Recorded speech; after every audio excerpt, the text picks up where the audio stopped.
Hola, ¿cómo están? Bueno, bienvenidos. Bienvenidos a este Facebook Live Feed. ¿Mm? Este es un arranque bifásico tras los problemas técnicos que hemos experimentado con el, el canal de YouTube. Creo que voy a realizar los videos a través de este canal, de esta plataforma que es Facebook, y luego los iré subiendo para que vayan quedando en el canal. Así una cosa no desplaza a la otra, pero me parece que es incluso mejor la forma de interactuar que te ofrece Facebook contra la del canal de YouTube.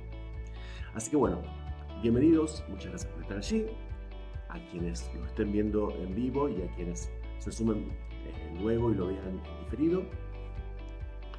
Y vamos a recorrer hoy entonces. Hola Marta, ¿qué tal? ¿Cómo estás? Muchas gracias por estar. Vamos a recorrer hoy entonces el cierre. Vamos a realizar hoy la conclusión, analizando desde lo simbólico todos los mitos que hemos recorrido y que hemos visto en estos 3 capítulos anteriores de esta primera saga.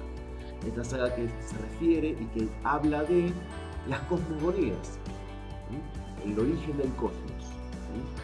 Y bueno, como dijimos antes, hemos recorrido distintos mitos de creación del cosmos, de cómo se creó, o que tienen que explicar simbólicamente cómo se creó lo que nos rodea. Y por qué el hombre intenta explicar siempre por qué, primero, cómo se generó lo que lo rodea. Porque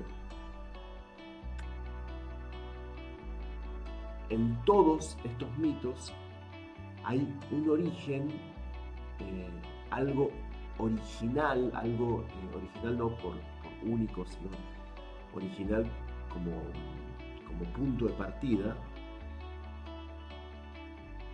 que es el caos o que es las aguas, que son las aguas. El caos y las aguas, o el vacío, son 3 formas de definir aquello que es lo que está antes de la existencia. El caos, particularmente, vimos que proviene de una palabra que no significa desorden o mezcolanza, como decimos aquí. Significa una abertura que se abre donde antes no estaba. Entonces, esto nos remite o me lleva de manera referencial a un sistema simbólico que es la Kabbalah, el árbol de la vida.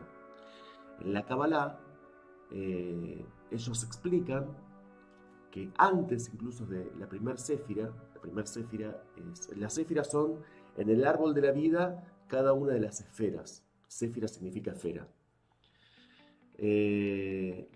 Antes de la primera séfira, que es Keter, significa corona,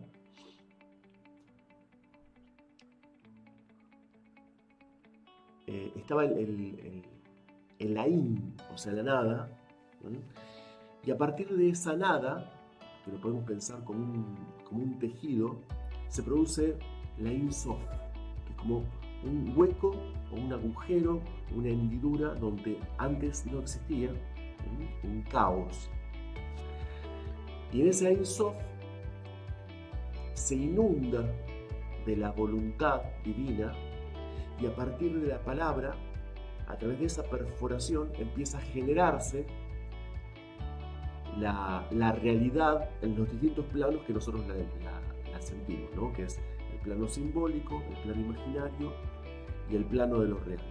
Por eso las Sefirot es el plural de Séfira, las Sefirot van desde lo más sutil, que es Keter, que significa corona, hasta lo más denso, que es Malkut, que significa reino. Fíjense, hola Ana, bienvenida, muchas gracias por estar. Fíjense que la primera Séfira es Keter, corona, y la que está en el otro extremo del árbol de la vida es Malkut reino. Por lo tanto, no tiene sentido quedarse solamente en lo simbólico, en el Keter, y no tiene sentido vivir pensando nada más que en lo real, en el Malkut. Porque un rey sin reino no es rey. Y un reino sin rey no tiene quien lo administre. Entonces, la unidad, la coherencia y la presencia tiene que estar bien estructurada, bien dirigida y siempre de manera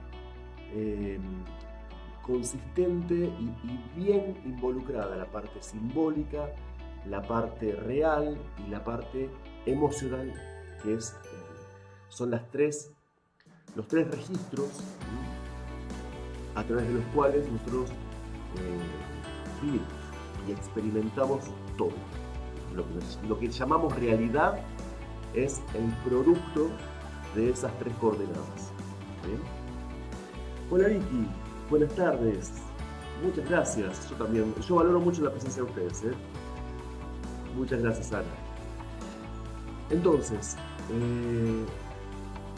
así llegamos, y de esta forma, este es el camino que yo quiero hacer, que quiero recorrer cada vez que exploramos un mito. ¿Sí? Que no nos quedemos con el cuento, con la narración, sino que tratemos de ver simbólicamente por qué se eligieron esas palabras, por qué se eligieron esos dioses, por qué se eligieron esos héroes, por qué ese contexto, por qué la historia está armada de esta forma. Porque simbólicamente el mito lo que intenta es impactar para asegurarse que después es transmitido el símbolo de manera intacta. Entonces te cambiará una cosa acá, te cambiará una cosa allá, porque viste que cuando uno va transmitiendo oralmente, sobre todo que es cuando comenzó, algunas cosas van cambiando con el tiempo. Acá en Argentina existía el juego del teléfono, que uno comenzaba una frase, se le decía al oído al de al lado y así iba toda la ronda, y cuando terminaba, o sea, el último receptor decía el mensaje que le había llegado y no tenía nada que ver prácticamente con lo que había, con el mensaje original. Entonces, la forma que la humanidad se asegura de que el mensaje se transmita bien en toda esa cadena telefónica es impactando. Por eso los mitos son impactantes. Es raro leer un mito y que no te haga nada, no te dé rechazo, miedo, como repelús. Todas esas cuestiones tienen que ver con la estructura mítica. Y así como llegamos de un mito a un sistema simbólico, en este caso el árbol de la vida, el de la Kabbalah, podríamos haber llegado a otro, podríamos haber llegado a Tarot, podríamos haber llegado a biología, podríamos haber llegado a runas, podríamos haber llegado a astrología. O sea, hay un montón de sistemas que a través de sus signos, de sus símbolos, también se refieren a esas enseñanzas míticas. Bien, entonces entendimos el caos. Fíjate también que hay como una analogía entre lo que es el vacío, las aguas, toda esta idea de caos, vacío por los nórdicos, ¿no? El Shilungaga, ese espacio totalmente sin nada, que después, ¿qué hizo? Polarizó. Apareció un mundo de fuego y apareció un mundo de hielo y la nada en el medio. Eso también está muy de la mano de la Kabbalah. Y también está muy de la mano del Tarot. Porque la Kabbalah tiene el Keter, que está en la columna central, y luego viene Binah Shomah. Uno es el polo masculino, otro es el polo femenino, cada uno en sus dos columnas. Entonces, columna central, columna masculina, columna femenina. Esa tríada es es el reino de Atzilut, la Cábala, es el mundo sutil, el mundo más sutil de la Cábala. Lo mismo podríamos ir al Tarot. En el Tarot tenemos el loco. El loco es el arcano sin número, el vacío. Y en el Tarot en Fi, por ejemplo, hay algunos que le ponen el 0, otros que le ponen el 22 al loco, porque es como que no saben dónde ponerlo. Y está bien, porque el loco no tiene que tener número. El loco no tiene un orden. Justamente como no tiene orden, y ahora sí vamos a usar el significado de caos que normalmente manejamos, que es el de desorden. Como no tiene orden, vive en el desorden, vive en el caos. Y el loco, entonces, representa esa instancia antes de que haya un número. Porque el número te ordena. No es lo mismo un 0 que un 22. El 0 dice, estás acá. El 22 dice, estás acá. El 3 dice, estás acá. O sea, cada número justamente ordena. Entonces, por eso es que, por lo menos en el Tarot en Fi, el loco no tiene número. Porque no tiene que tenerlo. Es parte de su cualidad no tenerlo. Y luego, ¿qué viene? Viene lo que normalmente le dicen el mago, que para el Tarot en Fi no es el mago como tal, porque el mago en hermetismo es otra carta. Y en el Tarot en Fi lo llamamos el alquimista. ¿Por qué el alquimista? Porque es la autocomprensión, es el principio activo masculino, y es la autocomprensión de poder decir, tengo la posibilidad de crear mi realidad. Yo incido sobre la realidad. Yo determino sobre la realidad. Esa comprensión de poder manejar los elementos es la que tiene el alquimista. Y luego viene el polo femenino, el principio activo femenino, que es la sacerdotisa o, en el Tarot en Fi, la pitia. La pitia es lo que después le llamaron la pitonisa. Eran las oráculos del dios Apolo en Delfos. Entonces, fíjense cómo volvemos a esta estructura de la nada, el caos. Vamos a usarlos como símbolos mutuamente referenciables. El polo masculino y el polo femenino. Lo vimos en la Kabbalah, lo vimos ahora en el Tarot, lo vimos en el mito de los nórdicos con el Ginnungagap, el polo del fuego y el polo del hielo y los agua.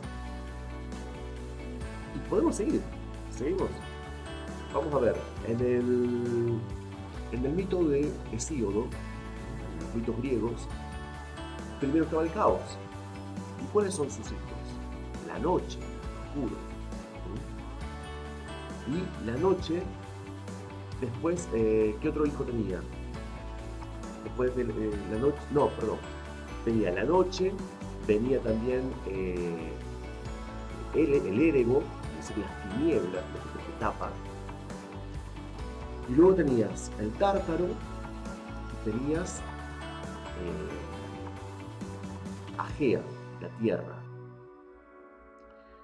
Fíjate vos entonces que de la noche y el érebo hubo toda una descendencia. Gea y Eros estaba también. Gea era la tierra. Surgió después del caos. No dice realmente que era la hija del caos, ¿está bien? Pero surgió después. Y Gea tiene a Urano al cielo. Entonces, a partir de ahí viene toda la creación del mundo denso e incluso el hombre. Los dioses verdaderos vienen, los dioses como tales vienen de esta línea descendente. Entonces vos tenés al caos en la tierra y tenés en el cielo. Caos, Gea, Urano. Fíjense que si nos vamos a los mitos órficos, tenemos unas aguas primordiales, y en esas aguas primordiales están estos dos seres, estos dos elementales realmente, primigenios, que son Cronos y Ananké. Con toda, que ya vamos a ver ahora por qué el tema del cuerpo serpentino, enroscándose y custodiando ese gran huevo órfico a partir del cual surgen el mundo y Fanes, el dios Fanes, que es el dios primordial, a partir del cual surgen después todos los otros. Entonces ahí tenemos nuevamente las aguas. Las aguas primero como el lugar, digamos, de generación. Entonces tenemos agua, sumamos la oscuridad, sumamos el caos, la confusión. Los egipcios, lo mismo. Lo primero era Nun. Nun era todo las aguas primordiales. Perdón. Nun eran todas las aguas primordiales a partir de las cuales van surgiendo, dependiendo de cuál es la cosmogonía, cuál es el lugar en el que estamos parados, van surgiendo los dioses principales y o las ondóadas o las enéadas que van conformando los pares de dioses que van creando el mundo. Nuevamente los principales allí, luego del gran mar, de la gran madre mar, primigenia, elemental, tenemos a Shu, el aire, que con Tifnet, que es la humedad, forman, según una de las versiones, tienen dos hijos que son Nut, que es el cielo, y Heb, que es la tierra. Y él los separa, ¿no? Y el Shu queda separando el polo masculino del polo femenino.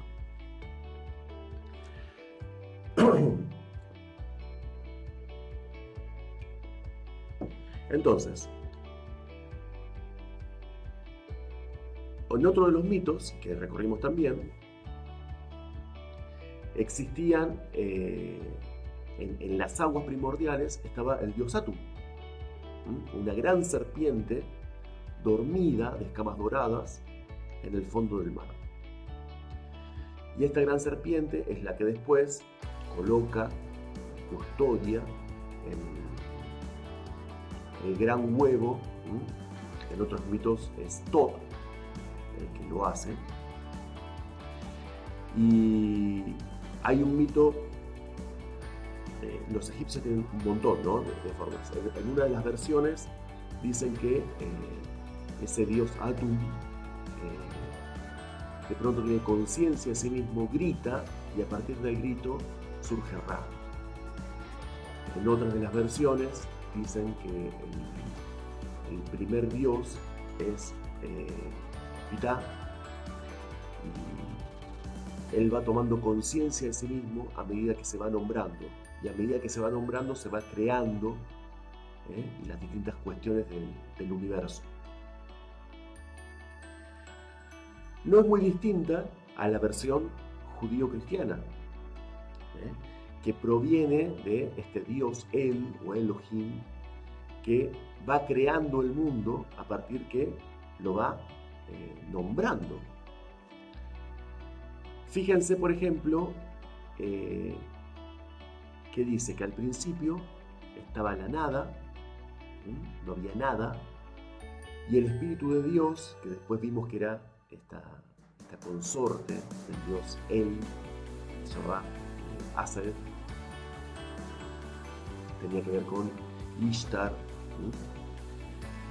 estaba relacionada también a Astarte. Son, no digamos versiones, pero sí son asociaciones de dioses distintos en distintas creencias, distintas culturas, pero muy influenciados unos por otros. Entonces vemos también que en esta mitología, en este mito judío-cristiano, hebreo-cristiano, También es la cuestión de que empieza a nombrar y a medida que va nombrando va creando. Ahora bien, ¿qué tienen en común? Primero, una existencia, un polo inicial de caos, oscuridad, humedad, agua. Siempre hay agua. Siempre hay agua. En los inicios siempre hay agua. Y normalmente siempre está oscuro. Lo que el hombre, lo que la humanidad intenta transmitir con estos mitos cosmogónicos es una autorreferencia. Es decir, lo que me rodea también nació. Porque esa agua, esa oscuridad, ese caos inicial es el útero materno, es una referencia al útero. Entonces el hombre dice, así como yo antes no existía y ahora estoy. Hola Luz, ¿qué tal? Tanto tiempo, bienvenida. Así como yo existo y antes no, y surgí de un útero, de una madre, de un ser, este mundo, esta realidad también fue creada. Dijimos que había dos grandes formas de pensamiento, de entendimiento de la realidad, que es el oriental y el occidental. Estamos viendo el mito occidental, es decir, el tiempo lineal. No estamos hablando del tiempo circular, que es lo que piensan las mitologías orientales, que por eso las he dejado por ahora a un lado. Hola Mario, bienvenido. Buena tarde. ¿Se entiende entonces? No hablamos de mitos hindúes, no hablamos de mitos chinos, no hablamos de mitos japoneses, no hablamos de mitos mayas, no hablamos de mitos incas, porque todos esos mitos tienen una concepción distinta. Tienen una concepción de que el tiempo es lineal, un tiempo es circular, es decir, la creación, la conservación y la destrucción son ciclos donde en realidad nunca podés decir esto comenzó aquí. No puedes decir comenzó con la creación, porque no se puede crear lo que antes no se destruyó. ¿Está bien? Entonces, toda esa forma y esa concepción de la existencia es parte de los mitos de Oriente. Estamos hablando desde Asia Menor hacia Oriente, incluyendo gran parte de los mitos de América. En cambio, estos que estamos analizando ahora tienen una concepción del tiempo lineal. De hecho, en los mitos órficos vimos que uno de los dioses primigenios que custodiaban el huevo órfico era particularmente Cronos. Y Cronos es el verdadero, bueno, no es una mala pronunciación, es una pronunciación a propósito, lo pronuncio como con J, para diferenciarlo con el que se lo suele confundir, que es con Crono. Cronos, el padre de Zeus, es un dios de la agricultura, no tiene nada que ver con el tiempo. Después fue asociado a eso, ¿está bien? Pero Cronos y Ananké eran los dos custodios del huevo órfico. Y Cronos es el dios del tiempo lineal. Entonces, fíjense que desde el inicio, lo que custodia, lo que está antes del huevo órfico, lo que le da calor, lo protege y lo hace eclosionar, y a partir de eso se forma la realidad, es el tiempo lineal, representado por Cronos, y la inevitabilidad y el destino y la necesidad, personificados por su contraparte femenina, que es Ananké. Tiempo lineal y necesidad. Esas dos son los dos grandes poderes que armaron el mundo, que permitieron que aparezca el mundo como lo conocemos según los mitos órficos. ¿Por qué un huevo? ¿Por qué esto del huevo cósmico? ¿Por qué egipcios, por qué los canaanitas también, por qué los órdicos eligieron esta representación, huevo, serpiente. Piensen que la serpiente, y por qué la serpiente, aparte, no solamente en ellos dos, sino también la versión del dios Atum egipcio, que era una serpiente, la serpiente como uno de los actores principales en el Jardín del Edén, en el mito hebreo, y bueno, muchísimos más, ¿no? ¿Por qué la serpiente? ¿Por qué el huevo? Hola Elsa, bienvenida. En principio, la serpiente tiene que ver, es un símbolo, es un animal, obviamente, pero es también un símbolo muy complejo y que hay que analizar siempre en dónde se utiliza y con qué características.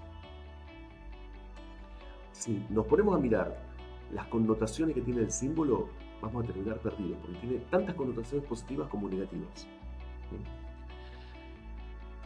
En este caso, la serpiente tiene que ver con...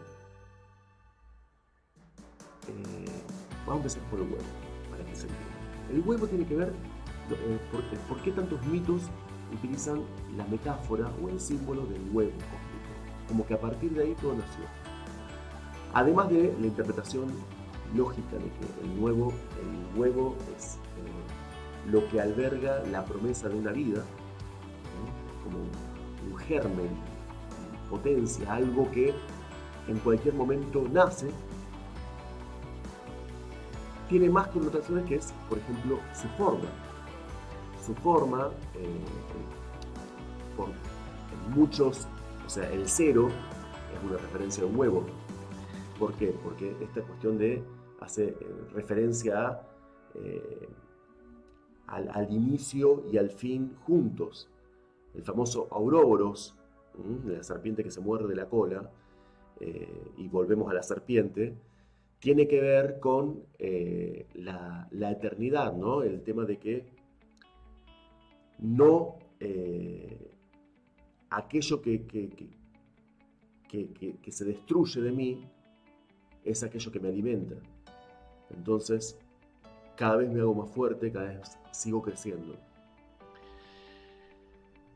Y la serpiente, porque las dos serpientes, Ananké y Cronos, envolvían al huevo cósmico, y si vos te pones a mirar la imagen de la serpiente envolviendo un huevo, te vas a dar cuenta de que la forma es espiralada, forman una espiral, y la espiral es un símbolo antiquísimo que también tiene un montón de connotancias, pero es un símbolo sagrado y que refiere precisamente a que las cuestiones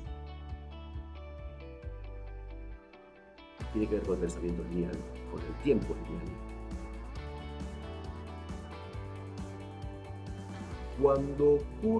Cuando pasa un tiempo entre un hecho y la repetición de ese mismo hecho, aunque el hecho sea el mismo, la experiencia es distinta. ¿Qué quiere decir esto? Yo me establezco un plan para lograr algo. Hola Malca, bienvenida. Gracias, muchas gracias por tu valoración. ¿Qué significa esto? Significa que aunque todos los días, estaba dando un ejemplo, perdón. Si me establezco una estrategia para alcanzar un determinado objetivo, aunque después utilice la misma estrategia para alcanzar ese objetivo u otro objetivo, las experiencias son distintas.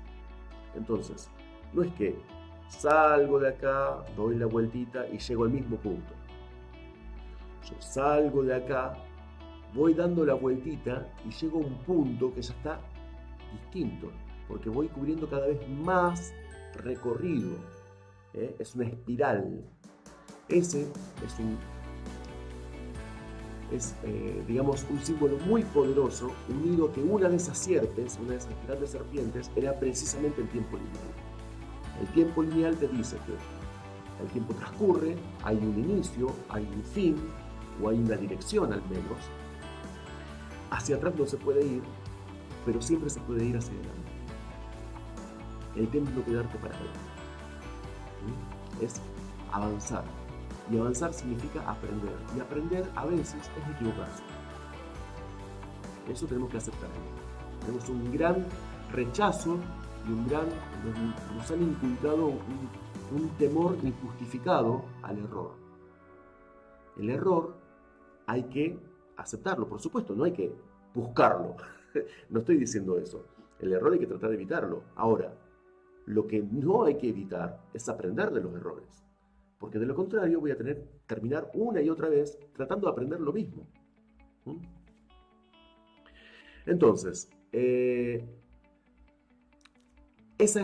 es el porqué de tantos mitos. Utilizan sierpes, utilizan serpientes, utilizan el huevo cósmico, porque hablan de que la forma de envolver el huevo a través de la necesidad, o sea, todo lo que potencialmente puede existir, creado y custodiado por el tiempo lineal y por la necesidad, y que de pronto, cuando eso eclosiona, es porque la espiral, es decir, el crecimiento,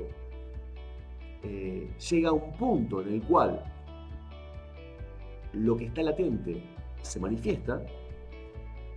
Eso es el porqué de la elección, seguramente, de los órficos para crear ese mito. Vamos acercándonos ya al cierre de este video de cierre también de las cosmogonías, y vamos viendo entonces, vamos a tratar de ir resumiendo a qué conclusiones llegamos. El hombre, a través de estos mitos, intenta explicar que así como él nació de la nada, apareció en este plano de la nada, lo mismo ocurre con el cosmos, con lo que lo rodea. En eso está buscando una simpatía con el cosmos. No simpatía que le guíe el ojo, simpatía en cuanto a una empatía simpática, ¿está bien? Una identificación también. Diría el Kybalión, como es afuera es adentro, como es adentro es afuera, como es arriba es abajo, ¿no? Eso mismo. Intenta decir que ese mundo que lo rodea también está vivo. Tiene una vida que él no termina de comprender porque es distinta a su experiencia. Pero es una vida. La vida es una existencia. No es, como nos enseñan científicamente, es lo que nace, se alimenta, se reproduce y muere. Sí, eso es un ciclo. Pero ¿quién soy yo para decidir, para ver cómo es y definir cómo es el ciclo de vida de una estrella? No sé. Mi experiencia de vida es muy distinta y probablemente yo la veo sea algo inmutable, o una montaña. ¿Por qué pensar que una montaña no tiene una experiencia de vida distinta a la mía? Eso parece muy loco todo esto, pero es para ponerse a pensar un poco. Entonces, con estos mitos, lo que intentan decir los antiguos es esto, ¿no? Es decir, lo que me rodea también nació en algún momento, también estuvo en un útero, y también en algún momento necesitó de un polo masculino, un polo femenino para crearse, para que sea creado. Otro gran símbolo es el tema de la palabra. Fíjense que en muchísimos de estos mitos, podemos hablar del Pitá, pero el más claro es el cristiano o el hebreo, el Dios creador va diferenciando y va nombrando. Porque primero está todo amalgamado, está todo junto, está todo indiferenciado. Entonces lo que él empieza a hacer es diferencia. crea esto y crea lo otro. Separa los cielos, separa de la tierra. Separa, crea la luz, crea la oscuridad, el día y la noche, los mares y la tierra. Entonces es necesario, así como es necesario que exista un caos al inicio, es necesario después impartir un orden. Y ese orden tiene que estar basado en una diferenciación de polos.